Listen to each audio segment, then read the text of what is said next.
nuevos escenarios y nuevas comprensiones para la política criminal. Yolima. Sí, buenos días para todas y todos. Digamos que yo la miraría desde dos sentidos. Una desde la que dice Jorge, y es el tema de la prevención, pero esta política pública tiene que ser integral porque digamos que la línea es muy delgada entre cometer un delito y no cometerlo. Entonces, y digamos que el tema es estructural. Hay que revisar en todos los sectores poblacionales porque cualquiera puede estar, y hay unos sectores que son más vulnerables que otros, digamos, por ejemplo, en el tema Bogotá y en el tema a nivel nacional, digamos, esos. Y otra me parecería, discúlpenme los términos porque no soy abogada, pero de todos modos en el término de ya las personas que ya han cometido un delito y cómo podría trabajarse desde la justicia restaurativa o desde ya cómo trabajar con esas personas que ya están privadas de la libertad, pero digamos desde un proceso de transformación cultural y de transformación de esas prácticas que se han desarrollado toda la vida. Digamos que esos son mis dos escenarios que podríamos mirar. Muchas gracias, Yolima. Para las próximas personas, quiero decir, Yolima hace parte del campo de la justicia comunitaria con un énfasis orientado a la justicia restaurativa. Las próximas personas que intervengan, digan así, pero en una frase nomás, quiénes son y desde dónde están hablando. Fabián Alexis. Muchas gracias. De igual forma, muy buenos días para todos. Yo quiero decirles algo. Soy Fabián Tapia de Derecho, estudiante de Derecho de la Universidad Nacional de Colombia con autismo de alto funcionamiento que pertenece a discapacidad cognitiva, mental y psicosocial. Bueno, porque acá en Colombia no se ha cumplido el artículo 13 de la Convención de los Derechos de las Personas con Discapacidad de la ONU sobre el acceso a la justicia. Y eso que Colombia ya lo ratificó en el año 2009. Entonces, ¿por qué en Colombia no se ha cumplido el acceso a la justicia? Y uno de ellos es la ley 1996 de 2019, que hay sobre la ley de capacidad jurídica, que hay un sistema de apoyos para toma de decisiones, o sea, apoyos y ajustes razonables para tomar decisiones, como por ejemplo, en un caso si nos pierden los derechos, decimos denunciar a esa persona, o bien porque nos ha cometido violaciones de los derechos humanos. Es eso, porque no han dado apoyos y ajustes razonables en el sistema, en la justicia, en el sistema judicial. Muchísimas gracias. Perdón, y no han hecho lenguaje sencillo, accesible y con pictogramas. Pictogramas no bajados por internet, sino dibujados por los mismos trabajadores de la rama judicial. Muchísimas gracias. Muchísimas gracias, Fabián. Vamos, por favor, con Ángela.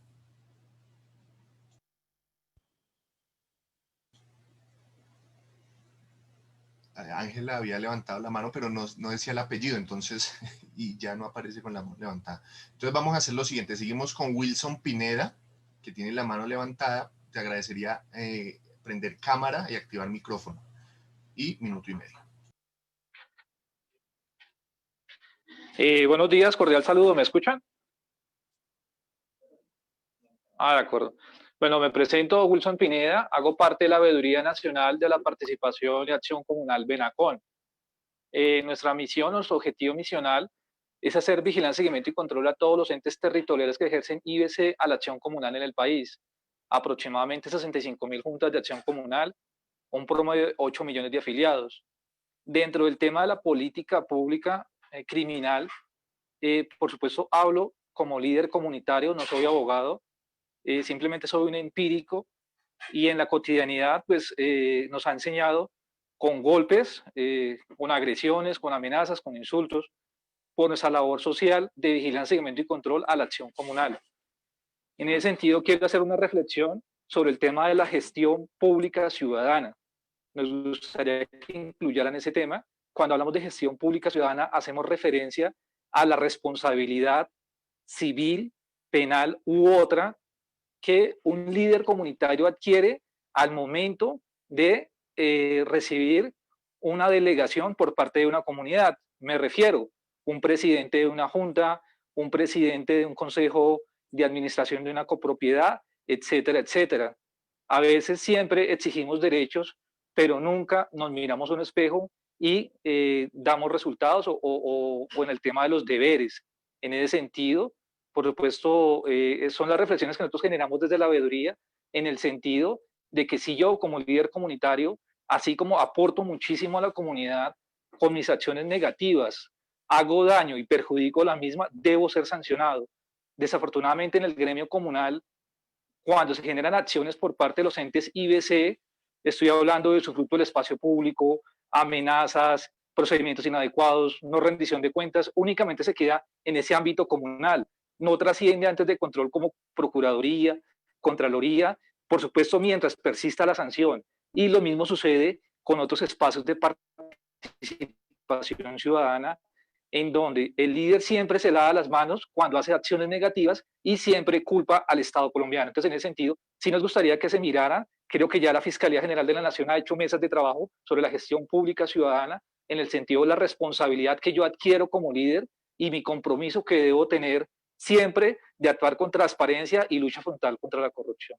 Por supuesto, son mis humildes comentarios, aclarando que no soy abogado, simplemente soy líder comunitario. Muchas gracias. No, y muy importante justamente esa visión. Para las siguientes intervenciones vamos con Ángela, que otra vez veo que levantó la mano, entonces porfa activas cámara y nos compartes entonces también desde dónde hablas, pero quiero resaltar que tenemos que hablar frente a esos temas que consideramos que son nuevas comprensiones frente a la política criminal y nuevos escenarios que encontramos para la política criminal. Ángela, por favor. Gracias, buenos días. Qué pena, se me ha dañado el micrófono, pero primera instancia, felicitar y saludar por este evento tan maravilloso. Segunda instancia, como educadora siento una responsabilidad demasiado grande frente al reto que nos abre este espacio, porque como bien decía una de las presentadoras, la educación es un elemento fundamental. ¿Cómo no puede ser fundamental cuando desde la educación hemos tenido que ver casos dolorosísimos de estudiantes que matan a otro estudiante, de estudiantes de segundo de primaria que asaltan en el baño a sus compañeritos? Entonces, definitivamente, en esas nuevas perspectivas, sí sería demasiado importante que ustedes como academia, que las personas que están aquí presentes como garantes de esos derechos, de que se haga una justicia realmente restaurativa, se acerquen más a las instituciones educativas y puedan generar esa conciencia tan importante que nos hace falta desde la educación para asumir ese compromiso real de que esas nuevas generaciones, como lo decían hace un momento, no de pronto en 1, en 2, pero sí en más años, de verdad sean tan conscientes de su papel, de su responsabilidad y se pueda cambiar esa visión y esa posibilidad de que la justicia pase a ser un elemento vital y restaurativo en las personas.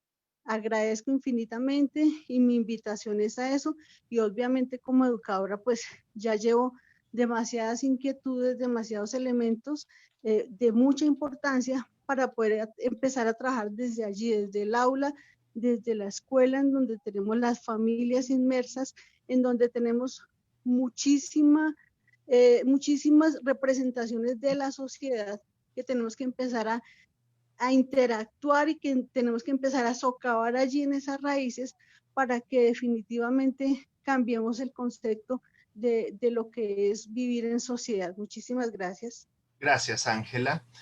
Vamos con Angie Benavides y esta sería la última intervención de esta primera ronda para luego entonces que nuestros profes y nuestras profes interactúen a partir de lo planteado allí. Entonces, Angie, por favor, y además si pudieras poner la cámara sería muy bueno. De hecho, invito a que las demás personas también lo hagan porque eso nos genera mucha más proximidad. Angie, por favor. Gracias, profe. En este momento es un poquito difícil activar la cámara, pero voy a dejar entonces ahí mi intervención. Pues nada, yo creo que hay un escenario que es muy esperanzador y es el hecho de que las corrientes de pensamiento que están siendo impulsadas por los jóvenes están tomando un rumbo diferente y se están dando cuenta de lo que significa el concepto de populismo punitivo y pues de que el tema de encarcelar esos problemas de la sociedad pues no nos está funcionando. ahí, ¿qué es lo que yo veo problemático y donde considero que también debemos apuntarle? Y es de pronto pues también a cambiar las representaciones políticas que tenemos como sociedad, porque pues si finalmente los tomadores de decisiones no tienen voluntad política, si hacen parte pues de un sistema hegemónico que lo que hace es mantener el statu quo a través de la reproducción del miedo, pues creo que es mucho lo que podemos hablar, es mucho lo que podemos construir, pero pues finalmente quienes toman las decisiones de para dónde van los presupuestos, de cómo se manejan pues directamente las carteras y de en función de qué intereses se manejan las carteras, pues creo que va a ser muy difícil transformar las realidades y restablecer los derechos humanos que están siendo violentados dentro de las cárceles y pues asimismo transformar la concepción que tenemos de contravención o de delito como sociedad. Entonces, pues creo que sí es importante, y lo otro es que muchas veces se establecen políticas públicas en función de la prevención, en función, digamos, de corrientes más comunitarias y más de justicia restaurativas y comunitarias, pero no hay presupuesto. Entonces, pues, ¿quién define eso? Las personas por las que estamos votando. Entonces, tenemos que empezar a ver quiénes son los dueños de los medios de comunicación que están convenciendo a las personas que salen a votar de que salgan a votar como ya hemos visto, pues, emberracadas, ¿no? Que fue lo que vimos con el plebiscito por la paz, lo que vimos con la consulta anticorrupción y pues lo que hemos venido viendo desde hace, creo que desde siempre en la historia de la democracia colombiana, que es ese mantenimiento de la hegemonía de la élite gobernante a través de las doctrinas del enemigo interno, de que estamos en guerra, de que tenemos que tener miedo y de que tenemos unos héroes salvadores que son por los que tenemos que votar y los que finalmente terminan desviando todos los recursos públicos. Entonces es eso, profe, gracias. Gracias, Angie. Cerramos esta primera ronda. Sigan igual poniendo las manitos para saber quiénes van en la segunda ronda, pero entonces de momento me gustaría dejar a nuestros docentes para que reaccionen frente a este grupo de primeras intervenciones. Entonces, no sé, ¿quién de los tres o de las tres quisiera arrancar en este instante? Diana, por favor. Yo estoy aquí que me hablo porque me emocionan mucho las intervenciones, les quiero sobre todo dar las gracias porque veo que estamos enfocados y enfocadas en el problema y que están surgiendo muchas propuestas muy interesantes. Quiero solo mencionar algunos puntos. Fabián, que nos ha acompañado muy juicioso todo el seminario, le quiero agradecer por sus observaciones, muy importante porque todo lo que nos ha aportado Fabián nos muestra un ejemplo más de lo excluyente que es nuestra sociedad. Y en el tema de prisiones, eso es fundamental. La prisión simbólicamente, que es su mayor poder, su eje fundamental es el poder simbólico que tiene, simboliza eso, la exclusión social. Cómo simbólicamente eliminamos de la sociedad, aunque realmente no sea así, a un grupo de personas, ¿sí? Y eso, por supuesto, se irradia en todos los otros ámbitos de la sociedad. Hay algo muy importante para entender la prisión y los problemas que nos genera, y es que la prisión no está desconectada de las demás instituciones sociales, ¿sí? Por ejemplo, no está desconectada de la escuela, al contrario, hay una íntima relación entre la prisión y la escuela. Son instrumentos de control social tradicionales que además siguen esquemas muy similares, ¿sí? A veces la gente puede decir como que tiene que ver una escuela con una prisión, pero desafortunadamente tiene elementos y complejidades similares que se han analizado a lo largo del tiempo, y por eso también el ámbito de la escuela, y agradezco mucho la participación de Ángela Torres en ese sentido, cuando nos habla de casos de, por ejemplo, estudiantes que matan a otros, ¿sí? Dramas tan terribles como ese, pero que vistos desde la escuela nos permiten comprender mucho más lo que sucede en esas situaciones y nos permite explorar salidas que sean mucho más exitosas que la exclusión. ¿Por qué? Porque hay un tema importante para cambiar ese chip del que estaban hablando también en el chat. Quiero también agradecer los mensajes que se han dejado en el chat. Ese chip de lo punitivo, para cambiar esa visión, esas ideas de las que hablaba Arturo al principio, que van a ser la base de la transformación de la política criminal, es fundamental el tema de la cercanía. ¿Sí? De eso también se han hecho varias investigaciones, pero todos lo podemos comprobar pensando en nuestra vida cotidiana.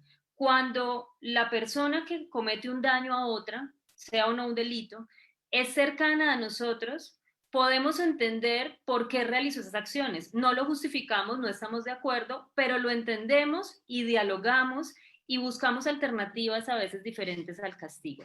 Eso es lo que sucede a veces no siempre, porque nuestra escuela también en gran parte es castigadora, hace parte de nuestra cultura, pero en la escuela a veces cuando los maestros y maestras se acercan al conflicto de manera humana, desde la cercanía, entienden toda esa dimensión y hay experiencias muy lindas en las escuelas, en casos muy duros, pero donde se ha dado una reconciliación total, donde las personas logran, digamos, resolver esos conflictos y generar nuevos lazos sociales positivos para toda la comunidad.